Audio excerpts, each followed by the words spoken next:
వ్యాఖ్యలు హాట్ టాపిక్గా మారాయి. ఇక ఇదే అంశానికి సంబంధించి వాటి డిబేట్లో మనం చర్చించబోతున్నాం. నాతో పాటు డిబేట్లో పాల్పంచుకుంటున్నారు భారతీయ జనతా పార్టీ నాయకులు రామరెడ్డి గారు, అలాగే బీఆర్ఎస్ పార్టీ నుంచి పావని గౌడ్ గారు, ఇక కాంగ్రెస్ పార్టీ నుంచి కత్తి వెంకటస్వామి గారు కాసేపట్లో జాయిన్ అవుతారు, అలాగే నర్రా విజయ్ గారు కూడా మరి కాసేపట్లోనే మనతో పాటు జాయిన్ అవుతారు. ఇద్దరికి కూడా నమస్కారం. ముందుగా పావని గౌడ్ గారు, కడియం శ్రీహరి గారు ఈరోజు చేసినటువంటి కామెంట్స్ మీరు విన్నారు. గతంలో ఇదే అంశానికి సంబంధించి ముఖ్యమంత్రి రేవంత్ రెడ్డి కూడా ఒక వేదిక మీద మాట్లాడడం, తర్వాత బీఆర్ఎస్ నుంచి అందరూ రియాక్ట్ అవడం కూడా చూస్తాం. కాకపోతే ఈసారి కొన్ని క్వశ్చన్స్ అయితే కడియం శ్రీహరి గారు రైజ్ చేసినటువంటి సిచ్యువేషన్ ఏం చెప్తారు? ముందుగా అందరికీ నమస్తే అండి. జీ తెలుగు ప్రేక్షకులకు మరియు నాతో పాటు చర్చలో పాల్గొంటున్న వాళ్ళందరికీ నమస్తే.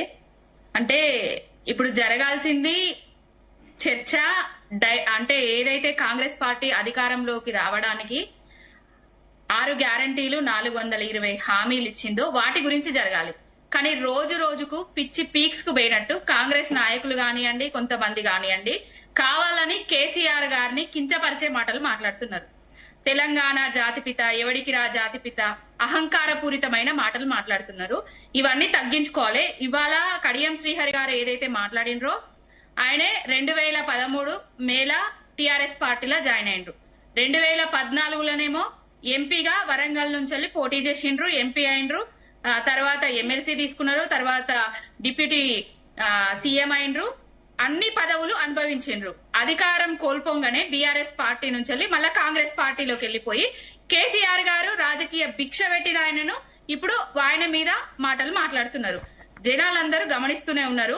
ప్రజలకు ఇచ్చిన హామీలను, ఏదైతే కాంగ్రెస్ వైఫల్యాలను కప్పిపుచ్చుకోవడానికే అటెన్షన్ డైవర్షన్ పాలిటిక్స్ చేస్తున్నారు కాంగ్రెస్ వాళ్ళు. ఇప్పుడు జాతిపిత ఎవరు అవునన్నా కాదన్నా కేసీఆర్ గారే. ఎందుకంటే తెలంగాణ తీసుకొచ్చిండ్రు కాబట్టి, తెలంగాణ రాష్ట్రం కోసం 14 ఏళ్ల పాటు పోరాటం చేసిండ్రు, కొట్లాడి సాధించిండ్రు కాబట్టి తెచ్చిన తెలంగాణను 10 ఏళ్ల పాటు దేశంలోనే నెంబర్ 1 స్థానానికి తీసుకొచ్చిండ్రు కాబట్టి తెలంగాణ జాతిపిత అని జనాలు అనుకుంటున్నారు. జనాలు అనుకుంటున్న దాన్ని మాలాంటి వాళ్ళు నాయకులు కార్యకర్తలు అనుకుంటదన్న దాన్ని కూడా వీళ్ళెవరో కావాలన్న జాతిపితన, ఎవరికిరా జాతిపిత అని కించపరిచే మాటలు మాట్లాడుతున్నారు. రేపు రాబోయే రోజులల్లా జనాలే వాళ్లకు తగిన బుద్ధి చెప్తారు. Right right. రామరెడ్డి గారు, నా ఆడియో క్లియర్ గా ఉందా మీకు? చెప్పండి. నమస్కారం అండి. నమస్తే రామరెడ్డి గారు. జరుగుతున్నటువంటి పరిణామాలు చూస్తున్నారు. ప్రస్తుతం ముఖ్యంగా ఈరోజు కడియం శ్రీహరి గారు చేసినటువంటి వ్యాఖ్యలు కొంత దుమారం రేపుతున్నాయి. ఆయన తన కోపాన్నంతా కేసీఆర్ మీద వెళ్ళగెక్కారు అనే విధంగా చాలా మంది రెస్పాండ్ అవుతున్నటువంటి సిచ్యువేషన్ మనం చూస్తున్నాం. మీరు ఏకీభవిస్తారా? ఆయన కేవలం జాతిపిత అంశమే కాకుండా చాలా క్వశ్చన్స్ రేజ్ చేసినటువంటి పరిస్థితి అంశం చుట్టూ ఏ రకంగా జాతిపిత అని చెప్పుకుంటూ ఉంటారు కేసీఆర్ అంటూ కూడా ఆయన క్వశ్చన్ చేస్తున్నారు. ఆ వ్యాఖ్యను సమర్థించే వారిని కూడా ఆయన క్వశ్చన్ చేసినటువంటి పరిస్థితి. ఆయన ఒక్కరిదే తెలంగాణ జాగిరా అంటూ కూడా ఆయన క్వశ్చన్ చేస్తున్నారు. ఏమంటారు? ఒకటండి, ఫస్ట్ ఇవాళ ఛత్రపతి శివాజీ జయంతి సందర్భంగా వారిని స్మరించుకుంటూ ఇక్కడ ఎవరైతే టీవీ ప్రేక్షకులకు కూడా ఛత్రపతి శివాజీ గారి జయంతి శుభాకాంక్షలు తెలియజేస్తూ మీడియాలో ఎవరైతే నా యొక్క ఇప్పుడు దీంట్లో ఉన్నారో ప్రతినిధులు అందరికీ కూడా నమస్కారాలు తెలియజేస్తున్నా.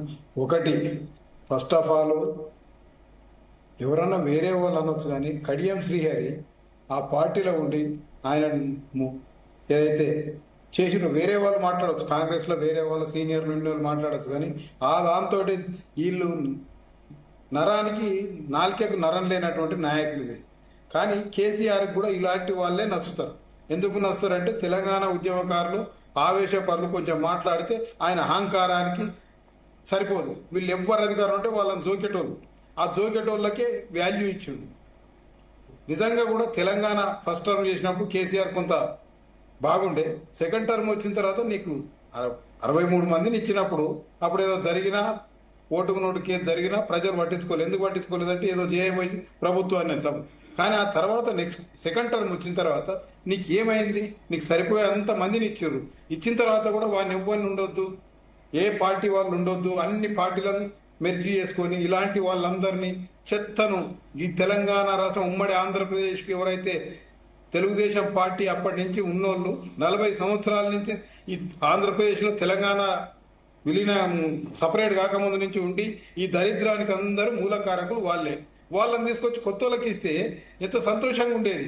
అలాంటి వాళ్ళకి ఇవ్వకుండా ఎన్టీ రామారావు 83లో పార్టీ పెట్టినప్పుడు ఇదే చంద్రశేఖరరావు, కడియం శ్రీహరి అంత కొత్త నాయకులు వచ్చారు, పాత నాయకులంతా పోయారు. కానీ అది లేకుండా ఎవరైతే ఆవేశంగా మాట్లాడుతున్న వాళ్ళందరినీ నాకు ఎదురు చెప్తే నేను ఎదురు చెప్పరు, తర్వాత ఏమవుతుంది అనేది వారు కూడా అర్థం చేసుకోవాలి. కేసీఆర్ గారు అయిన తర్వాత జాతిపిత అనే దానికంటే ఆయన రాష్ట్రపిత అనుకోరు, ఎందుకంటే తెలంగాణ తెచ్చిండు అని అంటే. కానీ జాతిపిత అంటే దేశానికి సంబంధించింది, జాతి కోసం కొట్లాడింది. తెలంగాణ జాతిపిత, తెలంగాణ జాతికి జాతిపిత అంటున్నారు, తెలంగాణ జాతిపిత అంటున్నారు. తెలంగాణ జాతిపిత కాదండి, రాష్ట్రపిత అంటారు. జాతి అంటే మొత్తం జాతీయం, జాతీయాల్లో మహాత్మా గాంధీ జాతిపిత అన్నారు. కానీ ప్రతి రాష్ట్రం వల్ల ఇప్పుడు శిబు సోరెన్ కూడా తెచ్చిండు రాష్ట్రం. సో రాష్ట్రం వరకు మీరు అన్నట్టే రాష్ట్రపిత అని రాష్ట్రం వరకు మీకైతే అభ్యంతరం లేదు కదా, బీజేపీకి ఏం అభ్యంతరం లేదు కదా. మేము అంటలేము, వాళ్ళ పార్టీ వాళ్ళు అనుకున్నా అది. ఎందుకంటే రాష్ట్రాలు తెచ్చిన వాళ్ళు చాలా మంది పోరాడి, శిబు సోరెన్ గారు కూడా చాలా ఉద్యమం చేసిండు. వారు తెస్తే వాళ్ళను జాతిపిత అని అందరిని అన్నారు. దానికి కొంత ఇది ఉంటది. మీరు అనుకుంటే టిఆర్ఎస్ పార్టీ వాళ్ళు వాళ్ళ దాంట్లో ఉన్నారు కాబట్టి, వాళ్ళ నాయకుడు కాబట్టి రాష్ట్రపిత అనుకోవడం జాతిపిత అనుకోవడం వల్ల అది కూడా తప్పే. మీరు ఏదైతే మాట్లాడుతున్నారో కాంగ్రెస్ పార్టీ వాళ్ళు మాట్లాడితే బాగుండేది. కానీ అన్ని పార్టీలలో తిరిగి వచ్చిన వాళ్ళు 3 పార్టీలు 4 పార్టీలు అన్ని దర్వాజాలు, ఇప్పుడు మళ్ళీ రేపు పొద్దున అధికారం వల్ల వస్తే ఇదే ప్యాచ్ ఉంటది. ఈడ మాట్లాడిన పావని గౌడ్ ఉన్నాడు, ఈడున్న రామరెడ్డి ఉండు. ఎవరైతే భారతీయ జనతా పార్టీ మాత్రమే ఒక సీనియర్ కార్యకర్తలను గుర్తించి నమ్మకంగా పనిచేస్తున్న వాళ్ళని, సిద్ధాంతం కోసం పనిచేసే వాళ్ళకి ఇది ఉంటుంది. వ్యక్తులను నమ్మి ఈ వ్యక్తి వస్తేనే పార్టీ గెలుస్తుందంటే భారతీయ జనతా పార్టీ దాన్ని నమ్మదు. పార్టీ గెలవాలి, వ్యక్తి కాదు. ఈయన వస్తేనే పార్టీ ఇది గెలుస్తుందంటే దానికి యాక్సెప్ట్ చేయం. పార్టీ గెలవాలి, వ్యక్తులు ఇంపార్టెంట్ కాదు. అందుకోసం పార్టీ బూత్ లెవెల్లో స్ట్రాంగ్ అయితే 100% పార్టీ గెలవాలి. కానీ వ్యక్తి గెలుస్తున్నాడు అంటే అది ఎప్పుడైనా ఇలాంటి దాంట్లోకి దారి తీస్తుంది. అధికారం ఎక్కడుంటే అక్కడ ఎందుకు పోతున్నారు, వాళ్ళని కంట్రోల్ ఎందుకు చేయాలి. అయిన తర్వాత నేను కేసీఆర్ గారు ప్రతిపక్ష నాయకుని హోదా ఇచ్చినప్పుడు వాళ్ళు చేస్తున్న అన్ని కాంగ్రెస్ పార్టీ ఇచ్చిన హామీలను, అంటే ఒకటి నేను చిత్తశుద్ధిని మెచ్చుకుంటా రేవంత్ రెడ్డి. ఎందుకంటే ఆయనే ఇప్పుడు ప్రజలు అబద్ధాలు చెప్తే నమ్ముతున్నారు. నేను అవే అబద్ధాలు చెప్పినాను, అబద్ధాలే చెప్తుంటే నేను ప్రజలు కోరుకుంటున్నది అది, నేను చెప్తున్నది అది చెప్తే నమ్ముతున్నారు. అందుకోసం రోజుకో కొత్తది చెప్తుంటాడు.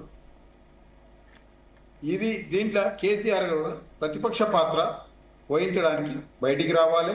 ప్రజలతోటి సంబంధం రోజు పెట్టమనంటే ఇప్పుడు ఏముంది, ప్రజలు వచ్చి కలవంటి ప్రతిపక్ష నాయకులు కూడా అధికార ముఖ్యమంత్రికి ఎంతో ప్రతిపక్ష నాయకులు కూడా సమస్యలు వచ్చినప్పుడు మాట్లాడుతుంది ప్రజా సమస్యల కోసం. అది లేకుండా నువ్వు ఫామ్ హౌస్ ఉంటే అది మాత్రం మంచిగా. ఎందుకంటే ప్రతిపక్ష నాయకునిగా నువ్వు జీతం తీసుకుంటున్నావు, ఫ్లోర్లే ప్రతిపక్ష నాయకులు జీతం తీసుకుంటున్నావు, నీకు అధికారం ఆ స్టేటస్ ఉంది. ఆ స్టేటస్ ని కూడా రక్షించవలసిన బాధ్యత కేసీఆర్ది. అయిన తర్వాత దీంట్లో జాతిపిత అనుకుంటారా వాళ్ళు, టీఆర్ఎస్ వాళ్ళు ఏమనుకున్నా మాకు సంబంధం. మేము మాత్రం ఒక పార్టీ నాయకుడు ముఖ్యమంత్రి చేసిండు. తెలంగాణ ఉద్యమంలో భారతీయ జనతా పార్టీ పాత్ర ఉంది, కాంగ్రెస్ పార్టీ పాత్ర ఉంది, అందరు కలిస్తేనే వచ్చింది. అంతకుముందు కేసీఆర్ గారు ఎన్ని సంవత్సరాలు జరిగినా పార్టీ పరంగా చేస్తే రాలేదు. తర్వాత జేఏసీ ఏర్పాటు చేసి అన్ని పార్టీలను కలిపి తెచ్చిన తర్వాతనే ఉద్యమానికి ఊపు వచ్చింది. ఆ ఉద్యమం వల్ల వారి దాన్ని మేము ఇగ్నోర్ చేస్తలేము. కానీ ఇది మాత్రం నేను యాక్సెప్ట్ చేస్తలేను. జాతిపిత దానికి వీళ్ళన్నా ఆయన విమర్శించిన దాన్ని అసలే యాక్సెప్ట్ చేస్తలేము. ఎవరన్నా విమర్శించవచ్చు కానీ మేము విమర్శించవచ్చు కానీ ఆయన ఆ పార్టీలు ఉన్న రోజులు దేవుడు గొప్పవాడని చెప్పి మాట్లాడినటువంటి వ్యక్తి మళ్ళీ ఈ రోజు ఆ విధంగా మాట్లాడడం అనేది దురదృష్టకరమైన రాజకీయానికి నిదర్శనం. Right, okay. పావని గౌడ్ గారు ఖచ్చితంగా మీరైనా నేనైనా తెలంగాణ సమాజమే కాదు యావత్ భారతదేశమైనా తెలంగాణ సాధన విషయంలో కేసీఆర్ పోరాట పటిమ కావచ్చు, కేసీఆర్ స్థానం కావచ్చు, ఎవరు కూడా కాదని లేనటువంటి అంశం. కాకపోతే కేసీఆర్ ఒక్కరు మాత్రమే తెలంగాణను సాధించారు అనడం కూడా తప్పు కదా అనేటటువంటి కామెంట్స్ ఎక్కువగా వినిపించేటటువంటి పరిస్థితి. ఏ రకంగా కేసీఆర్ కు మాత్రమే ఈ తరహా జాతిపిత లేదంటే ఇంకొక తరహా బిరుదులు ఇస్తూ ముందుకు తీసుకుపోతూ ఉంటారు. తొలి నుంచి కూడా కేసీఆర్ ను కూడా నడిపించినటువంటి ప్రొఫెసర్ జయశంకర్ లాంటి వ్యక్తులు కూడా ఉన్నారు కదా, వారందరినీ విస్మరించి కేవలం కేసీఆర్ ని మాత్రమే ఈ తరహా ప్రొజెక్ట్ చేయడం కరెక్ట్ కాదనే వాదనలు ఉన్నాయి. ఏం చెప్తారు, ఒప్పుకుంటారే?